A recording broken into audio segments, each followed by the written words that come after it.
বিসমিল্লাহির রহমানির রহিম। অষ্টম শ্রেণীর সুপ্রিয় শিক্ষার্থী,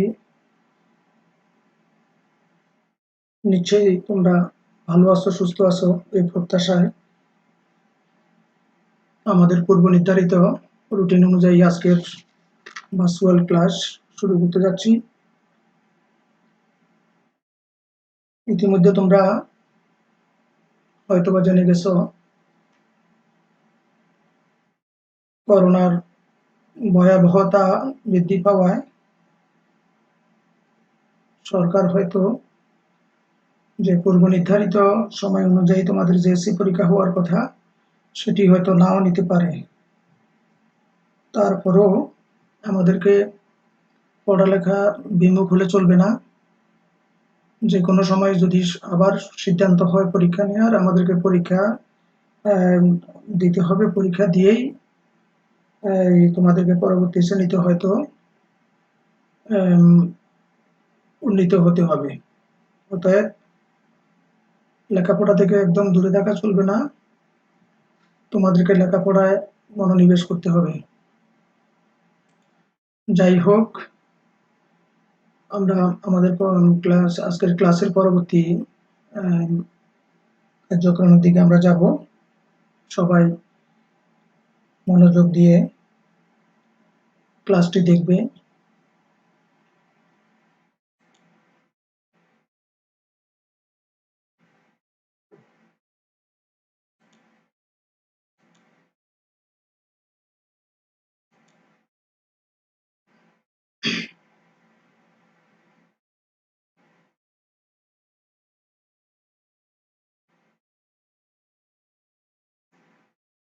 আমরা বিগত যে কয়েকটা পাঠের উপর ক্লাস নিয়েছি, নিশ্চয়ই সেগুলো তোমরা মনোযোগ দিয়ে দেখেছো। আজকের ক্লাসটিও তোমাদের জন্য খুবই গুরুত্বপূর্ণ। তোমরা দেখতে পাচ্ছ আজকের বিষয়টি হচ্ছে আমাদের তৃতীয় অধ্যায় থেকেই, তৃতীয় পাঠ 18 অনলাইন পরিচয় ও তার নিরাপত্তা। অনলাইনে আমাদের যে পরিচয় থাকে সেই আমাদের পরিচয় এবং আমাদের যেই অনলাইন ভিত্তিক যেই আমরা বিষয়গুলো বা যে আইডি গুলো ব্যবহার করে থাকি সেগুলোর নিরাপত্তারও একটা বিষয় থাকে। এই বিষয়ের উপরেই মূলত আমরা আমাদের আজকের ক্লাসে আমরা আলোচনা করব। ছবিগুলো তোমরা এখন যে ছবিগুলো দেখা যাচ্ছে এগুলো মনোযোগ দিয়ে দেখো। এখানে তোমরা দেখতে পাচ্ছ গণপ্রজাতন্ত্রী বাংলাদেশ সরকার ন্যাশনাল আইডি কার্ড, যেটাকে আমরা জাতীয় পরিচয়পত্র বলি।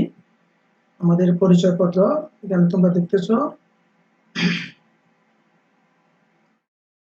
তারপরে এর পাশে দেখা যাচ্ছে আরেকটি, সেটা হচ্ছে ন্যাশনাল আইডি কার্ড। এটা হচ্ছে ভারতীয় জাতীয় পরিচয়পত্র। দুইটি দেশের দুটো জাতীয় পরিচয়পত্র তোমরা দেখতে পাচ্ছ।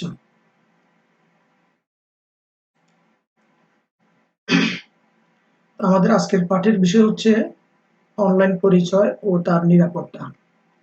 অনলাইন পরিচয় এবং তার নিরাপত্তা।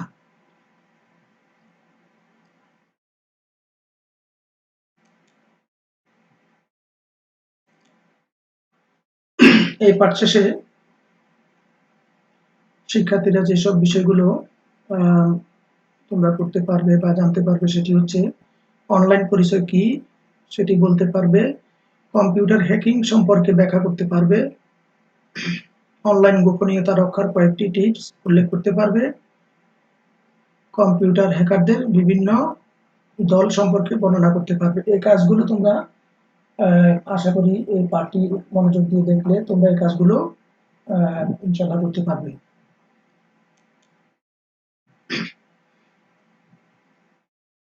অনলাইন পরিচয়ের বিভিন্ন মাধ্যম সমূহ তোমরা দেখতে পাচ্ছ। এখানে ছবিতে এই যে দেখতেছো বিভিন্ন ধরনের অনলাইন ভিত্তিক, এই যে ইনস্টাগ্রাম, গুগল, হ্যাঁ, ফ্লিপকার্ট, তারপরে তোমরা এই যে ফেসবুকের দেখতেছো লগো, তারপরে এই যে ইউটিউব দেখতে পাচ্ছ। এইভাবে এখানে বিভিন্ন অনলাইন ভিত্তিক যে সমস্ত যে বিষয়গুলোতে আমরা দেখি বা যেগুলোকে আমরা সোশ্যাল সাইট বলি, এগুলো বা যোগাযোগের যে মাধ্যম, এগুলো তোমরা দেখতে পাচ্ছ। তারপর এই পাশেও দেখতে পাচ্ছ একই রকম। এগুলো হচ্ছে অনলাইনে যে আমাদের পরিচয় বা আমরা অনলাইন ব্যবহার করি এই সমস্ত যে সাইটগুলো এগুলোর মাধ্যমে আমরা আমাদের অনলাইনের কার্যক্রম আমরা করে থাকি। অনলাইন পরিচয়ের বিভিন্ন মাধ্যমসমূহের ভিতরে যেমন আমাদের খুব পরিচিত যেটি হচ্ছে যেমন ইমেইল আছে, তারপরে এখানে দেখতেছি একটা ওয়েবসাইটের এখানেও একটা দেখতে পাচ্ছ সামাজিক যোগাযোগ মাধ্যমের একটা প্রোফাইলের ছবি। এগুলো আশা করি তোমরা সবাই এগুলোর সাথে কম বেশি পরিচিত আছো পূর্ব থেকেই। যেমন ইমেইলে এখন একজন ব্যক্তির নামে একটা ইমেইল abdullah@gmail.com। তারপরে দেখতে পাচ্ছ এখানে আছে নির্দিষ্ট কোনো ব্লগিং সাইটে ব্লগিং নাম। কোনো একটা ব্লগ অথবা কোনো একটা ওয়েবসাইটে তোমার যে নাম দিয়ে যে ওয়েবসাইটটি খোলা হয়। তারপর দেখতে পাচ্ছ সামাজিক যোগাযোগ সাইটে যেভাবে প্রোফাইল তৈরি হয় এই বিষয়গুলো তোমরা দেখলা।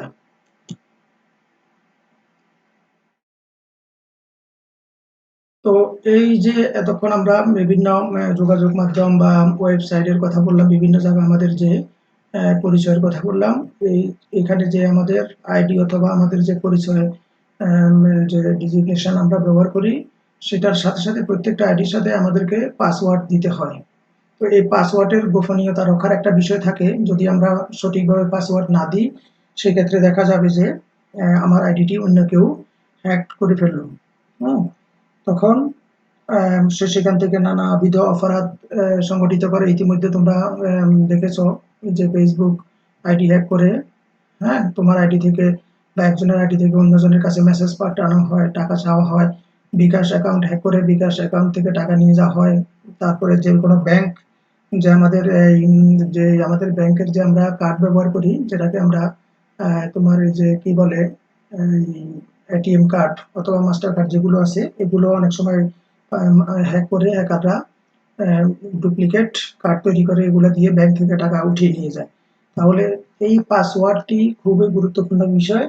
এইজন্য অনলাইন পরিচয় এবং নিরাপত্তায় আমাদেরকে এই পাসওয়ার্ডের বিষয়টি ভালোভাবে আমাদেরকে খেয়াল করতে হবে। তো পাসওয়ার্ড দেওয়ার বিষয় দেখো, যেমন সংক্ষিপ্ত পাসওয়ার্ডের পরিবর্তে দীর্ঘ পাসওয়ার্ড আমাদেরকে ব্যবহার করতে হবে। তারপরে আছে বিভিন্ন ধরনের বর্ণ ব্যবহার করা, বড় হাতের ও ছোট হাতের শব্দ, বাক্য, সংখ্যা এবং প্রতীকের সমন্বয়ে পাসওয়ার্ড তৈরি করা। কম্পিউটার ব্যবহারের পর অবশ্যই কম্পিউটার থেকে যখন বাইর হবো লগ আউট করে বের হতে হবে। নিয়মিত পাসওয়ার্ড পরিবর্তন করা। সময়, সময় আমাদেরকে পাসওয়ার্ড পরিবর্তন করতে হবে। এই কাজগুলো করলে তাহলে আমাদের পাসওয়ার্ডটি সুরক্ষা পাবে। সেক্ষেত্রে কোনো হ্যাকার বা কেউ এটি আর হ্যাকিং করতে পারবে না।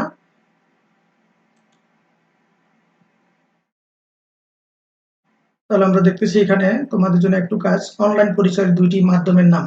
অনলাইন পরিচয়, আমাদের যে অনলাইন পরিচয়, হ্যাঁ? ইতিমধ্যে তোমরা দেখেছ। সেখান থেকে তোমরা যেকোনো ২ টি মাধ্যমের নাম লিখবে। অনলাইনে অনলাইন গোপনীয়তার ২ টি টিপস লিখবে। কিভাবে অনলাইনে নিয়ে নিজের আইডি বা নিজের গোপনীয়তা রক্ষা করা যায়, সে সম্পর্কে ২ টি টিপস তোমরা লিখবে। হ্যাকার খুব পরিচিত একটি শব্দ আমাদের কাছে। আমরা যা অনেকেই কিন্তু Facebook আইডি আছে অনেকেরই। তো Facebook আইডিতে আমরা যেটা দেখি যে বিভিন্ন সময় আমরা অভিযোগ পাই, হ্যাঁ? যে আমার আইডি অমুক হ্যাক করেছে। বিভিন্নজন বলে যে আমার আইডি হ্যাক হয়েছে। এই হ্যাক শব্দ অর্থাৎ যারা হ্যাকারের কাজই হচ্ছে হ্যাক করা, আইডি হ্যাক করা। তো এই যারা হ্যাক করে তাদেরকে মূলত বলা হয় হ্যাকার। হ্যাকার হচ্ছেন সেই ব্যক্তি যিনি অন্য কম্পিউটার ব্যবস্থায় অবৈধ অনুপ্রবেশ করতে সক্ষম বা এর সম্পর্কে গভীর জ্ঞানের অধিকারী। এদেরকে মূলত হ্যাকার বলা হয়। কম্পিউটার হ্যাকিং একটা ছবি দেখতে পাচ্ছ তোমরা। কিভাবে হ্যাকিং করে এটার একটা পিকচার তোমরা দেখতেছ। কর্তৃপক্ষের বিনা অনুমতিতে কোনো কম্পিউটারে বা কম্পিউটার নেটওয়ার্কে প্রবেশ করাকে হ্যাকিং বলে। যারা এই হ্যাকিং করে তারাই হচ্ছে হ্যাকার।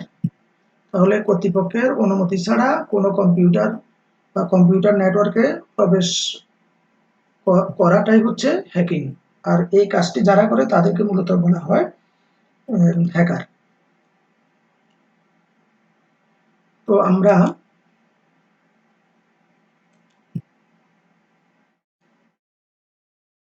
কম্পিউটার হ্যাকিং এর আরো কিছু ছবি দেখতে পাচ্ছ তোমরা।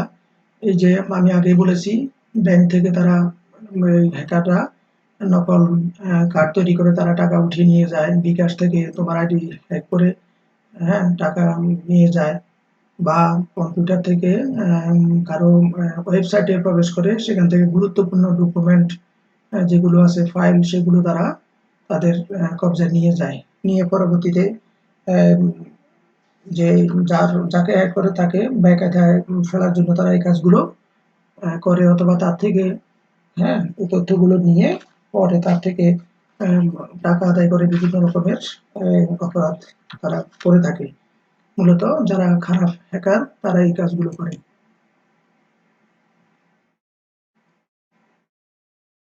ওই হ্যাকারদের ভিতরে দেখো অ্যাম ৩ প্রকারের হ্যাকার আমরা দেখতে পাই সারা বিশ্বব্যাপী। এই হ্যাকারদেরকে ৩ টি গ্রুপে ভাগ করা হয়েছে। যেমন ১ নাম্বার হচ্ছে white hat hacker, ২ black hat hacker, ৩ হচ্ছে গ্রে হ্যাট হ্যাকার। এই ৩ প্রকারের তারা যারা হ্যাকিং করে তারা তাদের এই সাইনগুলো তারা ব্যবহার করে। White hat hacker, black hat hacker এবং grey hat hacker. White hat hat হ্যাকারকে এথিক্যাল হ্যাকারও বলা হয়ে থাকে।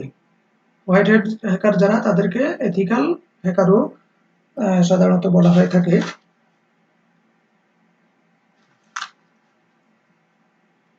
বাংলাদেশের তথ্য প্রযুক্তি আইনে হ্যাকিং সম্পর্কে আমরা জানবো। আমাদের দেশে তথ্য প্রযুক্তি আইন করা হয়েছে। সেই আইন অনুযায়ী হ্যাকিংটা আসলে কি ধরনের কার্যক্রম সেটি আমরা জানবো। বিশ্বের অন্যান্য দেশের মতো বাংলাদেশেও হ্যাকিং একটি অপরাধ।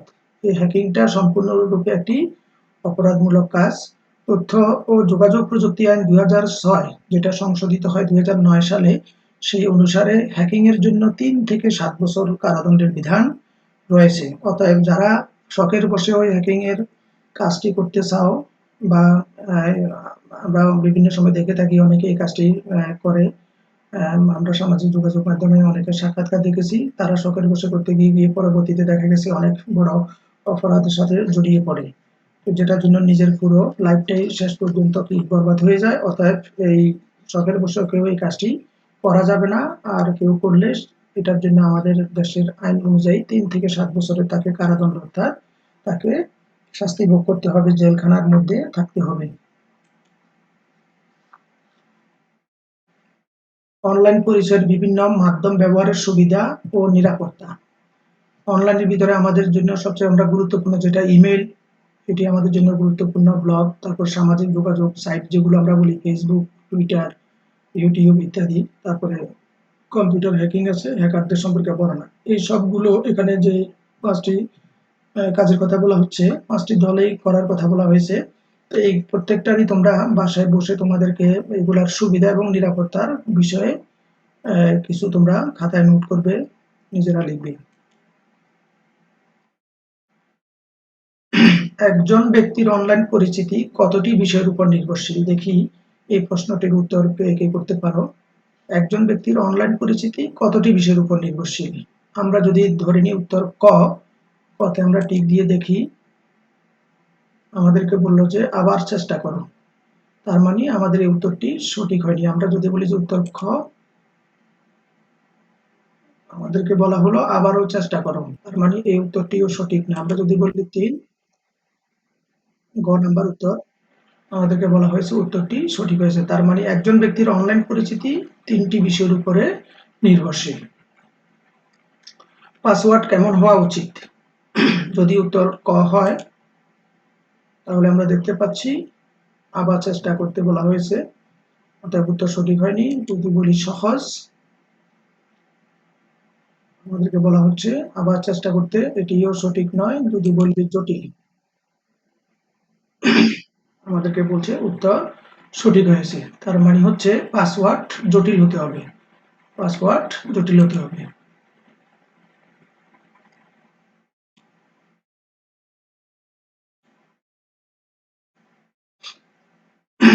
এখানে একটি প্রশ্ন আসলো, কম্পিউটার হ্যাকিং কি?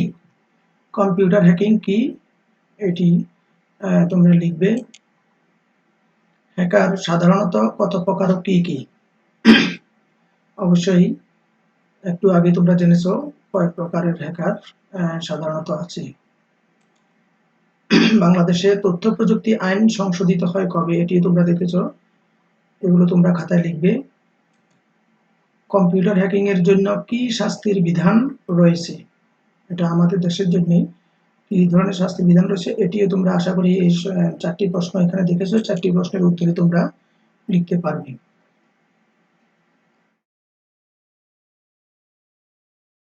এখানে বাড়ির কাজ বলা হচ্ছে তোমাদেরকে সাইবার অপরাধ ছাড়াও ৫ টি সাধারণ অপরাধের নাম। আমরা সাইবার যে অপরাধগুলো দেখতেছি এগুলা ছাড়াও আরো ৫ টি সাধারণ অপরাধের নাম তোমরা লিখবে।